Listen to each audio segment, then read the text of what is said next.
Hello ladies and gentlemen, this is Caroline Joseph.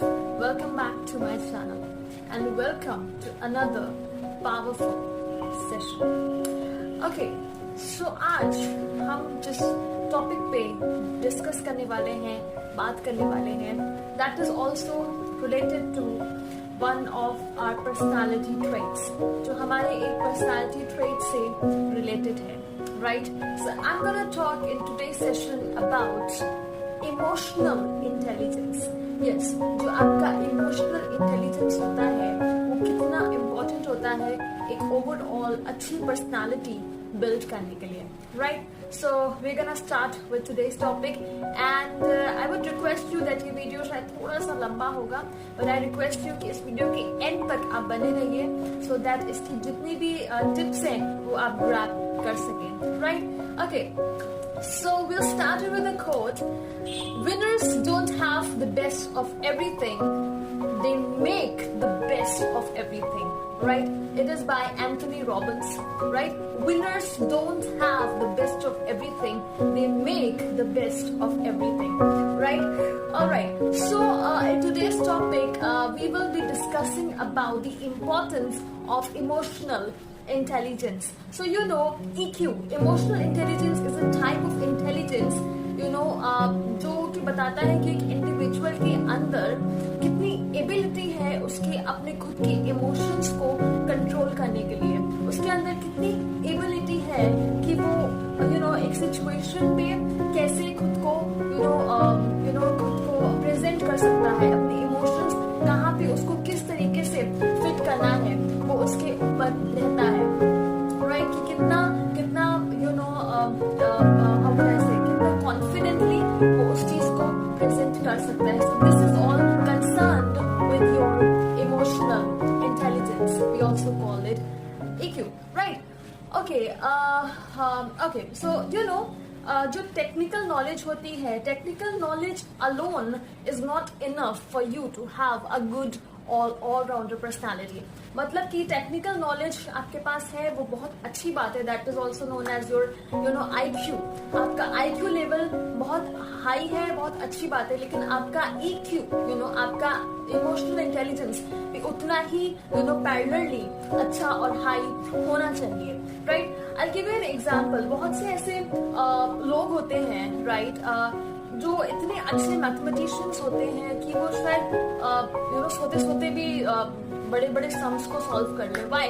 Because उनका emotional intelligence बहुत high होता है, बहुत अच्छे लेवल का होता है. लेकिन अक्सर वही लोग जब किसी सिचुएशन पे रिएक्ट करने की बात आती है, राइट, जब कुछ वैलिड वाइज डिसीजन लेने की बात आती है, तो वहां पे वो लोग थोड़ी सी गड़बड़ी कर जाते हैं, क्योंकि उन्होंने अपने IQ को तो इनहांस किया जो ऑलरेडी इनहांस था, लेकिन वो अपनी EQ, अपने EI और I would say emotional intelligence को बिल्ड नहीं कर पाए, कभी ध्यान ही नहीं दिया, right?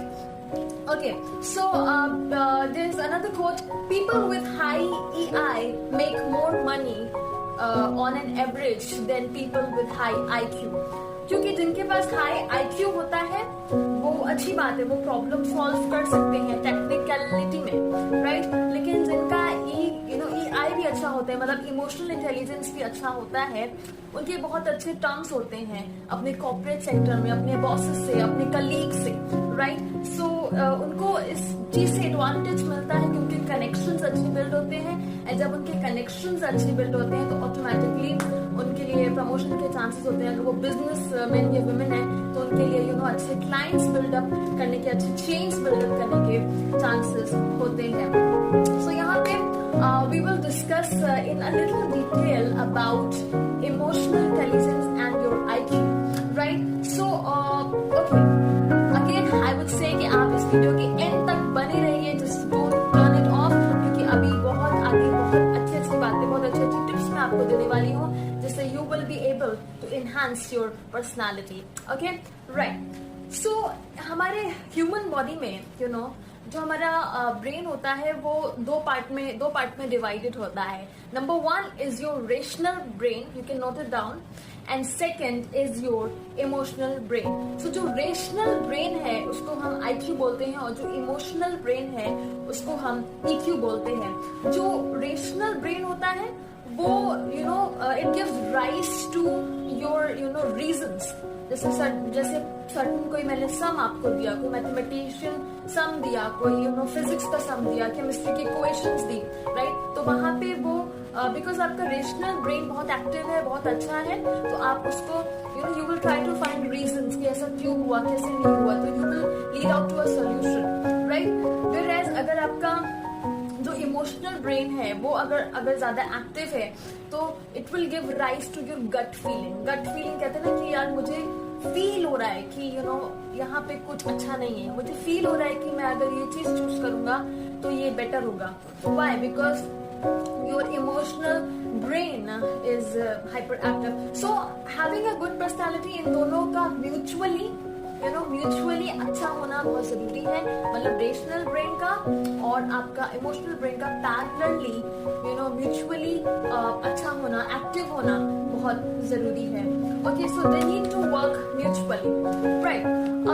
We will discuss quickly the components of the emotional intelligence. तो जो इमोशनल इंटेलिजेंस है उसके क्या क्या कंपोनेंट्स होते हैं, क्या उसकी कैरेक्टरिस्टिक्स होते हैं, राइट.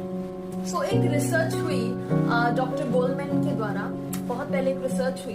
तो उन्होंने एक ऑर्गेनाइजेशन में एक सर्वे किया, एक काइंड ऑफ रिसर्च किया, एंड वहां पे उन्होंने देखा कि जिन लोगों का इमोशनल ब्रेन एक्टिव था as compared to the people who are having high IQ level, जिनका IQ लेवल और इमोशनल लेवल इन दोनों के बीच में जिनका EQ अच्छा था, वो उनके 90% सक्सेसफुल रेट थे उनके खुद के ऑर्गेनाइजेशन में.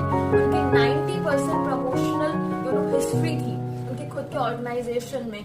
क्योंकि उनको व्हाई? बिकॉज वील सी कि क्या क्या कैरेक्टरिस्टिक्स होते हैं अगर आपका इमोशनल इंटेलिजेंट ब्रेन एक्टिव है तो, right.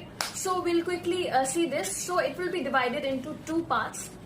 Number 1 is for your personal transformation.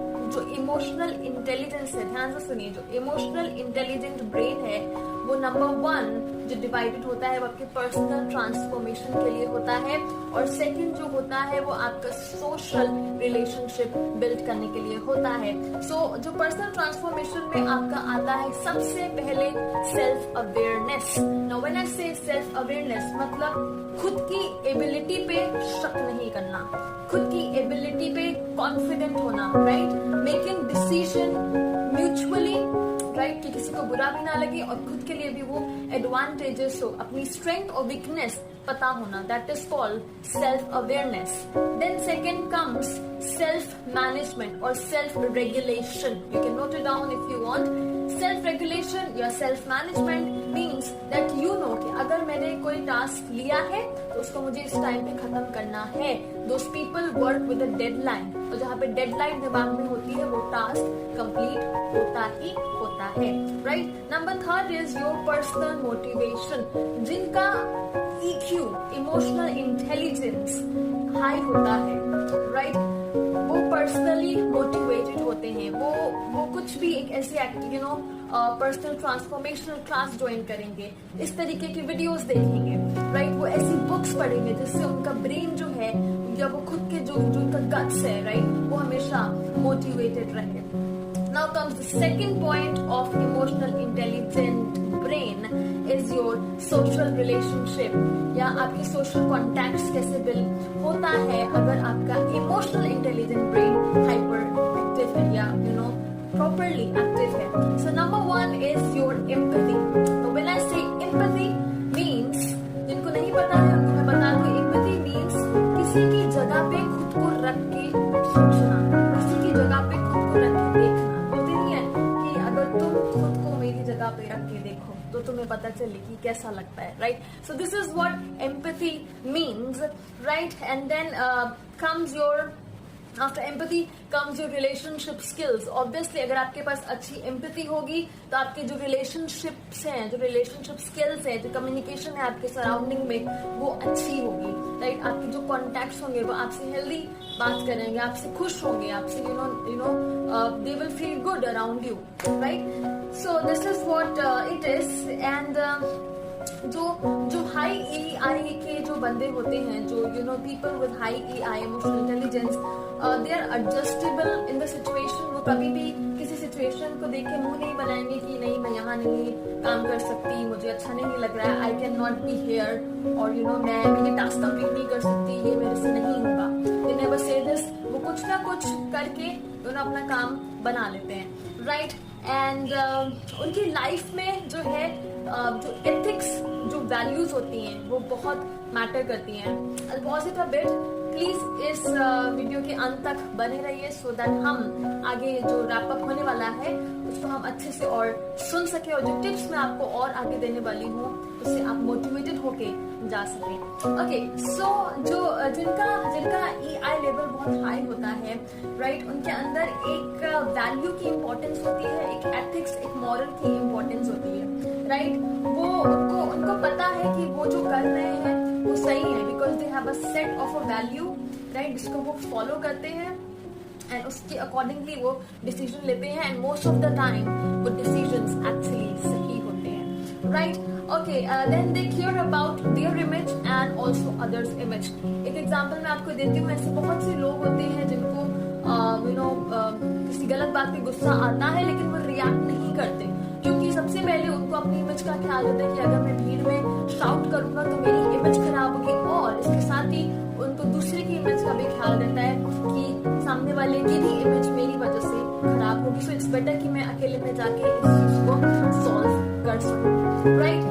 And then we started. And do you know that जो पर्सनली मोटिवेटेड, जो जिनका EI लेवल हाई होते हैं वो मोटिवेटेड रहते हैं, और जो यू नो मोटिवेटेड पीपल होते हैं वो नेचुरल लीडर्स होते हैं. They are also known as natural leaders, क्योंकि जो नेचुरल लीडर्स होते हैं माई फ्रेंड्स, वो डोमिनेट नहीं करते, राइट. वो बूस्ट नहीं, वो you know they don't boast that मैं लीडर हूँ, I am the head. No, they are the leader because they feel like that मुझे आगे भी कुछ लीडर्स क्रिएट करने हैं.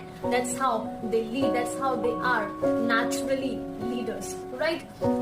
I'll give you a quick example कि वो कितने पैशनेट होते हैं अपने वर्क के लिए, अपने टास्क को कंप्लीट करते हैं एक डेडलाइन के साथ, और उन्होंने जो सोचा है वो करके ही दिखाते हैं, चाहे उसमें कितने भी अनसक्सेसफुल ट्रायल्स आए. सो यहाँ पे हम एक बहुत ही अच्छा एक मैं एग्जाम्पल आपको देती हूँ. एग्जाम्पल नहीं, एक्चुअली एक सच्ची कहानी है, राइट. सो हमें से बहुत लोगों ने KFC चिकन खाया है, राइट, केंटकी फ्राइड चिकन. जिन्होंने नहीं खाया तो एटलीस्ट नाम तो सुना ही होगा, I am sure, right. So Col Sanders जो कि इसके ओनर थे, you know at the age of 65 की एज में उनको एक रेसिपी आई about the chicken, right. And he wanted it कि वो आगे तक जाए, वो उसको आगे तक फैलाना चाहते थे, राइट. लेकिन एट द एज ऑफ 65 उन्होंने बहुत लोगों से लोनिंग के लिए डिमांड किया, बहुत लोगों से सब कुछ किया, बट बैंक वालों ने उनको लोन देने से भी मना कर दिया. उन्होंने बोला कि आपकी रेसिपी में कुछ वो चीज है नहीं कि आप आगे तक जाएंगे. उनकी रेसिपी 1000 टाइम्स रिजेक्ट हुई. यस, 1000 बार KFC के ओनर कोल सैंडर्स की रेसिपी रिजेक्ट हुई, राइट. उनके पॉकेट में उस वक्त सिर्फ $105 थे, राइट. उनके पास जो भी पैसा था उन्होंने बोला ठीक है मैं इसी से स्टार्ट करता हूँ, कोई मुझे लोन नहीं दे रहा कोई बात नहीं, कोई मेरी रेसिपी एक्सेप्ट नहीं कर रहा कोई बात नहीं, लेकिन मैं तो स्टार्ट करके रहूंगा. किसी को पसंद आए तो अच्छी बात है, किसी को पसंद नहीं आए तो it's okay, at least I am satisfied that I did it, right. So उन्होंने वो स्टार्ट किया, एंड स्टार्ट करते करते आज आप और मैं सब कोई जानते हैं कि व्हाट इज KFC. आज उनकी 18,000 से ज्यादा रेस्टोरेंट से, यू नो 18,000 से ज्यादा रेस्टोरेंट से 100 कंट्रीज में से भी ज्यादा, right. So this is what the story of KFC, the Colonel Sanders, the owner of Kentucky Fried Chicken, right. So इस स्टोरी के साथ, इस एग्जाम्पल के साथ मैं अपने व्यूवर्स को ये मोटिवेट करना चाहती हूँ कि अगर आपके दिल में कोई डिजायर है, कोई पैशन है, तो उसको सप्रेस मत करो, उसको let it come out, like let it go, let it come out and do. बहुत सारे अनसक्सेसफुल ट्रायल्स आएंगे माय फ्रेंड्स, कुछ भी एक बार में सक्सेसफुल नहीं होता। आप जब हाइकिंग करते हो, आप कुछ भी सीखते हो, वन टाइम में सक्सेस नहीं मिलती। ट्राई करते रहो, सक्सेस जरूर मिलेगी। ना मिले तो फिर बात करना, right. Okay, so I am giving you a quote about empathy. Become the kind of person who spreads sunshine wherever you go, not whenever you go. तो जहां भी आप जाएं, वहां पे खुशी, सनशाइन, हैप्पीनेस फैलाएं, अपने वाइब्स को पॉजिटिव करें, राइट। जब भी आप जाएं नहीं, जहां भी आप जाएं, right. Okay, now I give you one quick example जो अपनी एम्पैथी को बढ़ाना चाहते हैं लेकिन उनसे नहीं हो पाता है। So here's a story. एक मैं आपको कहानी बताती हूँ। एक बहुत बड़ा ऑर्गेनाइजेशन था, राइट। उस ऑर्गेनाइजेशन में एक मैनेजर था जो काम करता था, राइट। उसके अंडर करीब 10-15 एम्प्लॉइज थे, राइट। वो रोज उनसे मीटिंग लेता, रोज प्रोजेक्ट एक्सचेंज करता, राइट, रोज उनकी रिपोर्ट लेता। और जब भी वो उनको कोई बात समझाने की कोशिश करता, वो बहुत अग्रेसिवली बात करता था। मतलब वो बहुत गुस्से में होके बात करता था। वो अपनी बात भी अगर रख रहा है, कुछ ऑर्डर भी दे रहा है, तो वो बहुत डोमिनेट और गुस्से में होके बात करता था, इररिस्पेक्टिव कि किसी सामने वाले को बुरा लगेगा या नहीं। उसको अंदर ही अंदर ये लगता था कि मैं कुछ गलत कर रहा हूँ। He had a realization, right? वो क्या करता है, वो अपने हेड मैनेजर के पास जाता है एक दिन और बोलता है कि sir, I am really fed up of one thing of my nature. वो बोलते हैं क्या, मुझे बताओ। वो बोलते हैं कि सर, मेरे अंडर जो 10-15 एम्प्लॉइज है, मैं कभी कभी उनसे बहुत रूडली बात कर जाता हूँ, जो कि मुझे ऐसा लगता है कि मुझे नहीं करना चाहिए, बट मैं ये अपनी हैबिट को चेंज नहीं कर पा रहा। उसके हेड मैनेजर ने कहा, तुम एक काम करो, आई am giving you one exercise, तुम आज ही अभी हाफ लीव लेके जाओ और 1 हफ्ते की छुट्टी के बाद आना। और एक्सरसाइज तुम्हें ये करनी है कि तुम टेलीविजन पे अपना फेवरेट प्रोग्राम लगाओ, राइट, और उसको म्यूट कर दो। अपना टीवी पे फेवरेट प्रोग्राम लगाओ and mute that, put your favourite show on that TV and mute it and try to guess, try to understand कि वो करेक्टर क्या बोलना चाह रहा है और दूसरे करेक्टर क्या समझना चाह रहे हैं। उस बंदे ने ये एक्सरसाइज 1 हफ्ते तक करी। 1 हफ्ते के बाद वो ऑफिस में फिर से आता है। जब वो ऑफिस में दोबारा आता है तो वो मीटिंग लेता है, राइट। वो अपने एम्प्लॉइज से अच्छे से बात करने लगता है। वो उनकी प्रॉब्लम्स को समझता है। अगर किसी से कोई काम, कोई टास्क नहीं हुआ तो वो बैठ के उनको समझाता है। क्यों? क्योंकि उसने इतना प्रैक्टिस किया, अपने माइंड की कंडीशनिंग को चेंज कर डाला। उसने चेंज कर दिया अपने माइंड की कंडीशनिंग को ही, because of the practice, because he had a passion to change himself in a positive way. So अगर हम चाहें तो हम अपने ब्रेन की कंडीशनिंग को ऐसे ही चेंज कर सकते हैं। If we are passionate about changing our lives, about changing our personality in a positive way. Okay, so obviously तब क्या हुआ कि उसके प्रमोशन के चांसेस बढ़ के उसके एम्प्लॉइज उससे खुश रहने लगे एंड उसके जो रिलेशनशिप्स है, जो कॉर्पोरेट रिलेशनशिप्स है, वो भी एनहांस होने लगी। और ये सिर्फ कॉर्पोरेट में नहीं, ये पर्सनल रिलेशनशिप में भी अप्लाइड होता है। जहाँ पे एम्पैथी होती है, वहाँ पे अंडरस्टैंडिंग बहुत अच्छी होती है, वहाँ पे कनेक्शन और रिलेशंस बहुत हेल्दी ग्रो करते हैं, right. Okay, now I give you एक बहुत ही इंटरेस्टिंग सी कहानी है। उसके बाद we will wind up the video. So I please request you again to be with me till the end of the video, right. So एक बहुत इंटरेस्टिंग सी मैं एक स्टोरी, एक इतिहास से, एक हिस्ट्री से मैं आपको एक एग्जाम्पल देने जा रही हूँ जो कि ट्रू है। ओके, हम सब ने एयरप्लेन में सफर किया है, राइट। बड़ा अच्छा लगता है कि थोड़ी सी देर में 2, 3, 4 घंटे में एक डेस्टिनेशन से दूसरे डेस्टिनेशन पे पहुंच जाते हैं। मुझे तो बहुत अच्छा लगता है, राइट। कभी सोचा है who created this crazy thing? I'll tell you. क्या हुआ कि एक बार की बात है, let's give me your ears, right? एक बार की बात है, राइट ब्रदर्स करके 2 छोटे बच्चे थे, 2 लड़के थे, टीनेजर्स थे। उनके फादर एक दिन एक शाम को, 1 दिसंबर की शाम को एक टॉय लेके आए उनके लिए, राइट। वो अपने हाथ के पीछे उस टॉय को ऐसे छुपाए हुए थे and they were curious to know कि वो क्या छुपाए हैं। तो जब उनके फादर ने बहुत जिद करने के बाद वो टॉय दिखाया और जब उन्होंने उस टॉय को हवा में फेंका तो उन्होंने देखा कि वो फ्लाई कर रहा है, और तब तक फ्लाई कर रहा है जब तक वो किसी ऑब्जेक्ट से या किसी सरफेस से टकराता नहीं है, तब तक वो फॉल नहीं करता है, राइट। टॉय बहुत अच्छा लगा, दिन खत्म हो गया, रात खत्म हो गई, सब अच्छा रहा, राइट। लेकिन उस टॉय ने उन दोनों ब्रदर्स के अंदर, राइट ब्रदर्स के अंदर एक क्यूरियोसिटी क्रिएट कर दी कि यार ऐसा हुआ कैसे कि वो ऑब्जेक्ट तब तक उड़ता रहा जब तक वो किसी से टकराया नहीं, सरफेस से टकराया नहीं, and it didn't fall on the floor. उस क्यूरियोसिटी के चलते वो लोग शायद अपनी स्कूलिंग भी खत्म नहीं किए थे। आई एम नॉट सेइंग कि आप अपनी स्कूलिंग ना खत्म करो, लेकिन उन्होंने अपने स्कूलिंग के साइड बाय साइड इस चीज में रिसर्च भी वो उन्होंने स्टार्ट की। रिसर्च करते करते करते बहुत सारे unsuccessful, I am telling, I am repeating it again, बहुत सारे अनसक्सेसफुल ट्रायल्स के बाद उन्होंने फ्राइडे को December 17, 1903 यानी कि फ्राइडे दिसंबर 17, 1903 में सुबह 10:35 पे अपना पहला एयरप्लेन, अपना पहला एयरप्लेन उड़ाया। They launched their first airplane on Friday, December 17, 1903 at 10:35 a.m. My friends, they did it. They did it because they were passionate about it. They did it because they knew they will do it, right? So be all-rounder. It's never too late to start. 65 की age में call centres अपने आप जब इतना नाम कर सकता है because he never wanted to give up, right?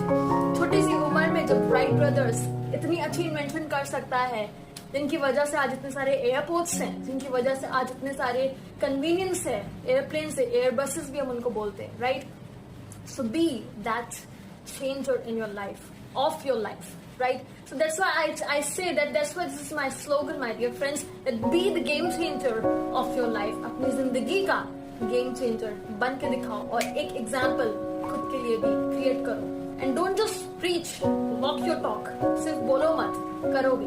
मैंने previous videos में बोला affirmations try करो, सिर्फ बोलो मत, करो और फिर बोलो, right? So thank you so much मेरी इस वीडियो को देखने के लिए, and make sure you like, subscribe and share my video, and thank you end तक बने रहने के लिए, and I really wish my viewers the best of everything, and I really wish कि इस वीडियो को देखने के बाद आप खुद के अंदर वो स्पार्क जगा लें, आप खुद के अंदर उतना मोटिवेशन जगा लें जिसकी हमने इस पूरे वीडियो में बात करी है। And yes, be the game changer of your life, and yes, do hit the like button if you really feel like giving it.